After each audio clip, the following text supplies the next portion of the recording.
പരിശുദ്ധ അമ്മ ജീവനോടെ പ്രത്യക്ഷപ്പെട്ട ഈ സ്ഥലത്ത് വന്നു നിന്ന് അമ്മയുടെ പ്രത്യക്ഷീകരണത്തിൻ്റെ സാക്ഷിയാക്കി എന്നെ എൻ്റെ കുടുംബത്തെയും ഉയർത്തിയതിന് അമ്മയ്ക്കും ഈശോയ്ക്കും കോടാനുകോടി നന്ദി പറയുന്നു.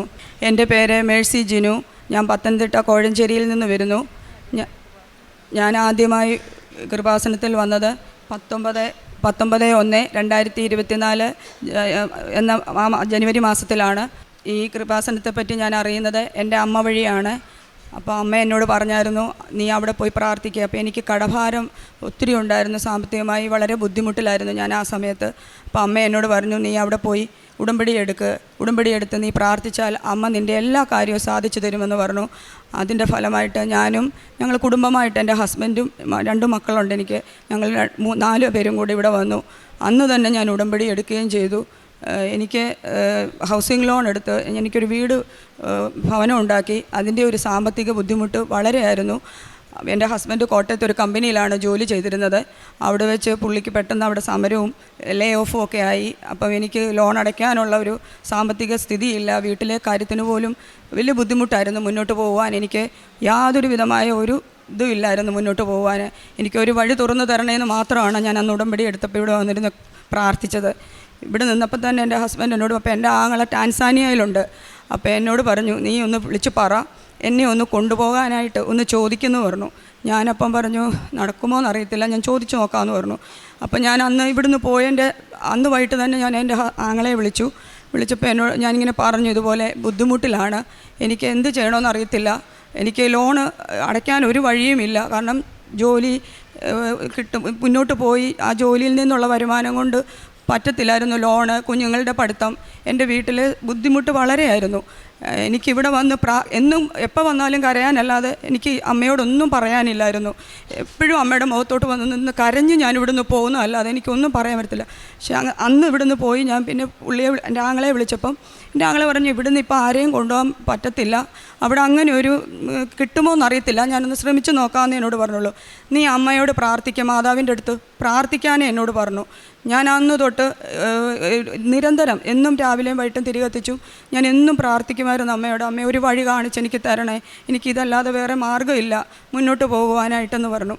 ഹസ്ബൻഡും ആകെ വളരെ വിഷമമായിരുന്നു, ഹസ്ബൻഡിനും ഒന്നും ആകാത്തതുകൊണ്ട്. പിന്നെ പുള്ളി എൻ്റെ ആങ്ങളെ ഒരു ദിവസം എന്നെ വിളിച്ചിട്ട് പറഞ്ഞു, നോക്കാം, എൻ്റെ വേറൊരു അടുത്തൊരു കമ്പനിയുണ്ട്, അവിടെ നോക്കാം, അവിടേക്ക് പോകാം പറ്റുമായിരിക്കുമെന്ന് പറഞ്ഞു. അവിടുത്തെ മാനേജർ പോയി പുള്ളി കണ്ടപ്പം ആ പുള്ളി പറഞ്ഞു, ഒരിക്കലും പുറത്തുനിന്ന്, അതായത് ഇന്ത്യയിൽ നിന്ന് ആരെയും കൊണ്ടുവരാൻ പറ്റത്തില്ല എന്നാണ് പറഞ്ഞത്. അപ്പം പുള്ളി പറഞ്ഞു ഓക്കേ എന്ന് പറഞ്ഞു. പുള്ളി തിരിച്ച് പുള്ളിയുടെ കമ്പനി വന്നു. എന്ത് ചെയ്യും, കാരണം ഞാനാണെങ്കിൽ കരഞ്ഞാണ് എപ്പോഴും എൻ്റെ ആങ്ങളെ വിളിക്കുന്നത്. എപ്പോഴും എനിക്ക് എന്തോ ചെയ്യണമെന്ന് അറിയത്തില്ല, കാരണം എൻ്റെ ഹസ്ബൻഡാണെങ്കിൽ ഒരു വേറൊരു രീതിയിലോട്ട് പോകാൻ, ആരോടും മിണ്ടാതെയും പറയാതെയും വേറൊരു രീതിയിലോട്ട് പുള്ളി പോകുമായിരുന്നു. എനിക്ക് എന്ത് ചെയ്യണമെന്ന് അറിയത്തില്ലായിരുന്നു. അങ്ങനെ നിന്ന അവസരത്തിൽ ഞാൻ 3 മാസം ഇവിടുത്തെ 90 ദിവസം, അമ്മ സമയച്ചുരുക്കത്തിൻ്റെ അമ്മയാണ്, അതിൽ ഞാൻ പൂർണ്ണമായിട്ട് വിശ്വസിക്കുന്നു. കാരണം അമ്മ എനിക്ക് വലിയ അനുഗ്രഹമാണ് അത് ചെയ്തത്.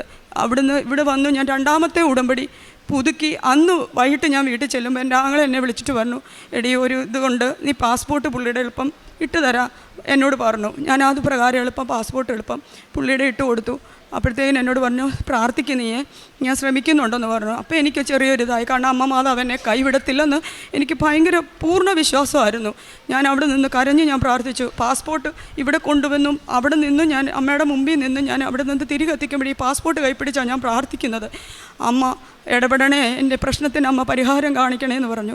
2 ദിവസം കഴിഞ്ഞപ്പോഴത്തേക്കിന് പുള്ളി എന്നെ വിളിച്ചിട്ട് പറഞ്ഞു, അമ്മ സമയച്ചുരുക്കത്തിൻ്റെ അധികാരമുള്ള അമ്മയാണ്, അമ്മ എന്നോട്, എൻ്റെ ആങ്ങളെ എന്നെ വിളിച്ചിട്ട് എന്നോട് പറയുന്നു, എടി ഓക്കെയാണ്, ഞാനിവിടെ ഒരു പോസ്റ്റ് ഇല്ല, ആ പോസ്റ്റ് ഉണ്ടാക്കി എൻ്റെ ഹസ്ബൻഡിനെ കൊണ്ടുപോകാമെന്ന് പറഞ്ഞു.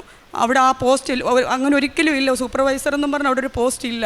ആ പോസ്റ്റ് ഉണ്ടാക്കി അമ്മ മാതാവ് വഴിയാണ് ഇത് കിട്ടിയ അനുഗ്രഹമാണിത്. അവിടുന്ന് ആ 2-3 ദിവസം കഴിഞ്ഞപ്പോഴത്തേക്കിനും എല്ലാം ഓക്കെ ആയി എന്നും പറഞ്ഞ് എന്നെ വിളിച്ചു. 2ാമത്തെ ഉടമ്പടി കഴിഞ്ഞ് 90 ദിവസം പൂർത്തിയാകുന്നുണ്ട്. അതായത് ആ 2 മാസത്തിനിടയ്ക്ക് പുള്ളിക്ക് എല്ലാം വളരെ പെട്ടെന്ന് ചെയ്ത് അങ്ങനെ ജൂലൈ മാസത്തിൽ പുള്ളി കയറി പോവുമായിരുന്നു. എൻ്റെ അമ്മയ്ക്കും ഈശോയ്ക്കും കോടാനുകോടി നന്ദി ഞാൻ പറയുന്നു. അതുമൂലം ഇപ്പം എൻ്റെ ലോണൊക്കെ അടഞ്ഞു പോകുന്നുണ്ട്. ഇപ്പം എൻ്റെ കൂടെ ഹസ്ബൻഡില്ല, ഞാൻ തന്നെയാണ് ഇത് പറയാൻ വേണ്ടി വന്നത്. പിന്നെ എനിക്ക് കിട്ടിയ അനുഗ്രഹം, ഒരു 15 വർഷം മുൻപ് ഞങ്ങൾ ഒരാളെ സഹായിക്കാൻ, എൻ്റെ അടുത്ത വീട്ടിലെ ഒരാളെ സഹായിക്കാൻ വേണ്ടി പുള്ളിക്ക് വിദേശത്ത് പോകാൻ വേണ്ടി എൻ്റെ സ്വർണം കൊടുത്തു. എൻ്റെ ഹസ്ബൻഡ് സഹായിച്ചു. പിന്നെ അവരത് വഴക്കമായി, കേസായി. കാരണം എനിക്കത് അവർ തിരിച്ച് തരത്തില്ല. പുള്ളി അവരുപയോഗിച്ച് സാധനം ചോദിച്ച് ഞങ്ങൾ ചെല്ലുമ്പോഴൊക്കെയും അവർ തരാനുള്ള ഒരു കാണിക്കുന്നില്ലായിരുന്നു. അവസാനം എൻ്റെ ഹസ്ബൻഡ് പറഞ്ഞു, നീ അത് മറന്നേക്ക, ഇനി അത് കിട്ടത്തില്ല.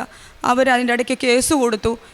അത് വലിയൊരു ഇതായിപ്പോയി. 6-7 കൊല്ലം അതിൻ്റെ പുറകെ പുള്ളി സഹായിച്ചതാണ്. അവസാനം പുള്ളി 7 കൊല്ലത്തോളം അതിൻ്റെ പുറകെ നടന്നു. അത് കഴിഞ്ഞ് ആ കേസ് അവർ തന്നെ, ഞാൻ മാതാവിനോട് പ്രാർത്ഥിച്ചു, അവർ തന്നെ ആ കേസ് പിൻവലിച്ചു. അത് കഴിഞ്ഞ് ഞാൻ 5ാമത്തെ ഉടമ്പടി ഇവിടെ പുതുക്കാനായിട്ട് ഞാൻ വരുമ്പം ഇത് കിട്ടത്തില്ല എന്നുള്ളൊരിതുള്ളതുകൊണ്ട് ഞാനിത് മറന്നിരുന്ന കാര്യമായിരുന്നു. അമ്മ ഇത് പെട്ടെന്ന് ഇവിടെ വന്ന്, ഞാൻ ഉടമ്പടിയിൽ അത് നിയോഗം എഴുതിയിട്ടില്ലായിരുന്നു. അവസാനം മാതാവിൻ്റെ അടുത്ത് വന്നപ്പോൾ എൻ്റെ ഉള്ളിൽ ഒരു ഉൾവിളി, അമ്മ മാതാവ് പറയുന്ന പോലെ എനിക്ക് ആരോ അത് പറഞ്ഞിരുന്നു, നീ അതെഴുത് 15 വർഷം മുൻപ് പോയ സ്വർണം നീ എഴുതി വെക്കുമെന്ന് എന്നോട് ആരോ പറയുന്ന പോലെ.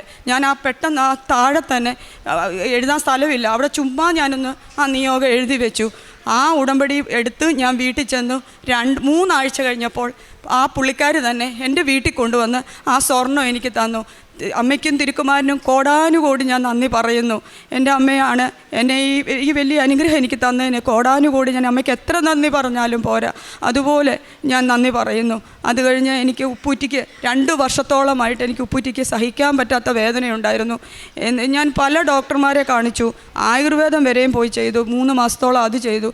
അങ്ങനെ എനിക്ക് അവസാനം ഒരു ഡോക്ടർ പറഞ്ഞു, ഓപ്പറേഷൻ അല്ലാതെ വേറൊന്നും ചെയ്യാൻ പറ്റത്തില്ല, കാരണം ഉപ്പൂറ്റിക്ക് എല്ല് വളരുകയാണ്, അത് ഇച്ചിരി നീളത്തിലുണ്ട്, അത് പൂർണ്ണമായിട്ടും അത് ഓപ്പറേഷൻ ചെയ്യാതെ പോകത്തില്ല എന്ന് പറഞ്ഞു. അതിന് മുമ്പേ ഡോക്ടർ ആ ഉപ്പൂറ്റിക്ക് ഒരു ഇഞ്ചക്ഷൻ എടുത്തായിരുന്നു. അപ്പോൾ തൽക്കാല വേദനയെ മാറത്തുള്ളൂ, ഇതുകൊണ്ട് മാറത്തില്ല, ഓപ്പറേഷൻ തന്നെ ചെയ്യണമെന്ന് പറഞ്ഞു. അവസാനം ഞാൻ മാതാവിൻ്റെ അടുത്ത് ഇവിടെ വന്ന് ഞാൻ പ്രാർത്ഥിച്ചു, അമ്മ മാതാവ് എനിക്ക് സൗഖ്യം തരണം, കാരണം എനിക്ക് വേറെ ഒരു ഓപ്ഷനില്ല, കാരണം എനിക്ക് സാമ്പത്തികമായിട്ട് വലിയ ബുദ്ധിമുട്ട്, ഒരു ഓപ്പറേഷനിലോട്ട് പോകാനൊന്നുള്ള സാമ്പത്തികം അമ്മ എനിക്കില്ല. ഞാനിവിടെ വന്ന് നിന്നും കരഞ്ഞു, അമ്മ എൻ്റെ വേദന എനിക്ക് മാറ്റിത്തരണം. ഞാൻ ഉടമ്പടി തൈലം നിരന്തരം കുരിശ് വരച്ച് ഞാൻ പുരട്ടി പ്രാർത്ഥിക്കാറുണ്ടായിരുന്നു. അതിൻ്റെ ഫലമായിട്ട് എനിക്ക് ഒരു ദിവസം ഞാൻ പോലും അറിയാതെ എൻ്റെ വേദന എനിക്ക് ഇല്ലാതെയാക്കി തന്ന അമ്മയ്ക്കും തിരുക്കുമാരനും ഞാൻ കോടാനുകോടി നന്ദി പറയുന്നു. ഇത്രയും അനുഗ്രഹങ്ങൾ എനിക്ക് തന്നു. അവസാനം എനിക്കൊരു ജോലി വേണമായിരുന്നു, കാരണം സാമ്പത്തികമായിട്ട് ഹസ്ബൻഡ് സാലറി കൊണ്ട് എനിക്ക് ലോൺ അടയ്ക്കണം, വീട്ടിലെ ഇതെല്ലാം കൂടെ ഒന്നും പോകത്തില്ല, പിള്ളേരുടെ പഠിത്തം. അവസാനം ഞാൻ അമ്മയോട് പ്രാർത്ഥിച്ചു, എനിക്കൊരു ജോലി വേണം അമ്മേ, എനിക്ക് എവിടെയെങ്കിലും ഒരു ജോലി കിട്ടിയപ്പം ഞാൻ അവിടെ ജോലി ചെയ്തുകൊണ്ടിരുന്നാൽ എനിക്കിവിടെ ഉടമ്പടിക്ക് വരാനോ എനിക്ക് അങ്ങനെയൊന്നും പറ്റത്തില്ലായിരുന്നു. ഞാൻ അപ്പോൾ അമ്മയോട് പറഞ്ഞു, അമ്മേ എനിക്ക് ഈ ജോലിയിൽ എനിക്കിവിടെ വരാനോ കൃപാസനത്തിൽ വന്ന് ഒരു ലീവ് കിട്ടുമോ ഒന്നുമില്ലായിരുന്നു. ഞാൻ അങ്ങനെ ആ ജോലിയിൽ പോയിക്കൊണ്ടിരുന്നപ്പോൾ എനിക്ക് ഒരു ആക്സിഡൻറ്റ് പറ്റിയപ്പം ഞാൻ 2 വീലറിന് ആ ജോലിക്ക് പോകുന്നതും വരുന്നതും. അപ്പോൾ അങ്ങനെ പോയ വഴിക്ക് ഒരു പട്ടി വന്നിടിച്ച് എനിക്കൊരു ആക്സിഡൻറ്റ് പറ്റി. ഞാൻ ഓർത്തു അന്ന് ഞാൻ തീർന്നു എന്നാണ് വിചാരിച്ചത്. പക്ഷേ എന്നെ അമ്മ മാതാവും തിരുക്കുമാരനും എന്നെ കൈകളിൽ വെച്ച പോലെ വണ്ടിയിൽ നിന്ന് ഞാൻ തെറിച്ചു പോയി. എനിക്കൊരു പോറൽ പോലും തമ്പുരാൻ തന്നില്ല. ശ്വാസം എനിക്ക് കുറച്ച് നെഞ്ചിടിച്ച റോഡിലോട്ട് ഞാൻ വീണത്. എനിക്ക് ശ്വാസം എടുക്കാൻ വയ്യായിരുന്നു. പെട്ടെന്ന് അവിടെ കൂടെ നിന്നവരെന്നെ മുത്തൂറ്റ് ഹോസ്പിറ്റലിൽ കൊണ്ട് അഡ്മിറ്റ് ചെയ്തു. അപ്പോൾ അവർ ICU കടത്തി. അവർ പെട്ടെന്ന് ICU കടത്തി. ഞാൻ പറഞ്ഞു എനിക്ക് കുഴപ്പമൊന്നുമില്ല, ആ ഒരാഴ്ച അവിടെ കിടന്നുള്ളൂ. പക്ഷേ എനിക്ക് വേറൊരു പ്രശ്നങ്ങളൊന്നുമില്ലായിരുന്നു. അമ്മ എനിക്ക് അതിനകത്ത് വലിയ സൗഖ്യമാണ് എനിക്ക് തന്നത്. അത് കഴിഞ്ഞ് ആ ജോലിക്ക് പിന്നെ ഞാൻ പോയില്ല. അത് കഴിഞ്ഞ് ഞാൻ വീട്ടിലിരുന്ന് എനിക്ക് വളരെ വിഷമമായിരുന്നു, എനിക്കൊരു ജോലി വേണമെന്നുള്ളത്. വളരെ ഞാൻ പ്രാർത്ഥിച്ചു, ഞാൻ അമ്മയോട് പറഞ്ഞു എനിക്കൊരു ജോലി കൂടിയേ തീരൂ.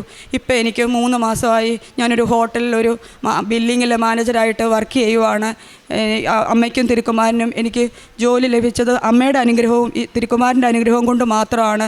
അതിനും ഞാൻ ഈശോയ്ക്കും തിരുക്കുമാരനും അമ്മയ്ക്കും തിരുക്കുമാരനും ഞാൻ കോടാനുകോടി നന്ദി അർപ്പിക്കുന്നു. പിന്നെ പ്രേക്ഷിത പ്രവർത്തനം എന്ന് പറയുന്നത്, ഞാൻ ഗവൺമെൻറ് ഹോസ്പിറ്റൽ, ഇവിടുത്തെ കൃപാസന പത്രം ഞാൻ ഗവൺമെൻറ് ഹോസ്പിറ്റലിലാണ് കൊടുക്കുന്നത്. അവിടെ ഓരോ രോഗികളുടെ അടുത്ത് ഞാൻ ഇവിടുന്ന് കുറച്ച് കാശ് രൂപവും വാങ്ങിച്ചുകൊണ്ട് പോകും. ഈ പത്രത്തിൻ്റെ കൂടെ ഞാൻ കാശ് രൂപവും ഞാൻ ഓരോ രോഗികളുടെ കയ്യിലും കൊടുക്കും. റൂമിൽ പോയി കണ്ട് അവരുടെ സങ്കടം കേൾക്കുകയും ഫുഡ് കഴിക്കാനില്ലാത്തവർക്ക് സാമ്പത്തികമായി സഹായം ഞാൻ ചെയ്യുകയും അങ്ങനെയാണ് ഞാൻ കാരുണ്യ പ്രവൃത്തി ചെയ്യുന്നത്. പിന്നെ ഫുഡ് മേടിച്ച് കൊടുക്കേണ്ടവർക്കാണ് ഞാൻ മേടിച്ച് കൊടുക്കുമായിരുന്നു.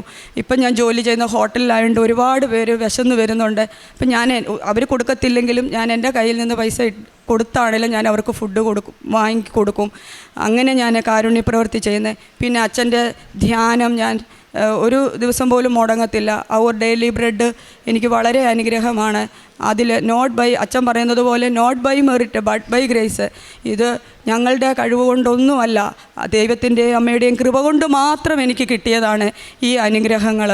ഞാൻ ഈശോയ്ക്കും അമ്മയ്ക്കും ഒരിക്കൽ കൂടി നന്ദി പറഞ്ഞുകൊണ്ട് എൻ്റെ ഈ ചെറിയ സാക്ഷ്യം ഞാൻ നിർത്തും. ആത്മീയ ജീവിതം, ഞാൻ ആത്മീയ ജീവിതം എന്ന് പറയുന്നത് ഞാൻ ഉടമ്പടി എടുത്തതിന് ശേഷമാണ് ബൈബിള് ഞാൻ കൃത്യമായിട്ട് വായിക്കുന്നത്. അതിനു മുമ്പ് ഞാൻ ഒരു മണിക്കൂർ അരമണിക്കൂർ പോയിട്ട് ഒരു അധ്യായം അല്ലാതെ ഞാൻ കൂടുതൽ വായിക്കാറില്ലായിരുന്നു.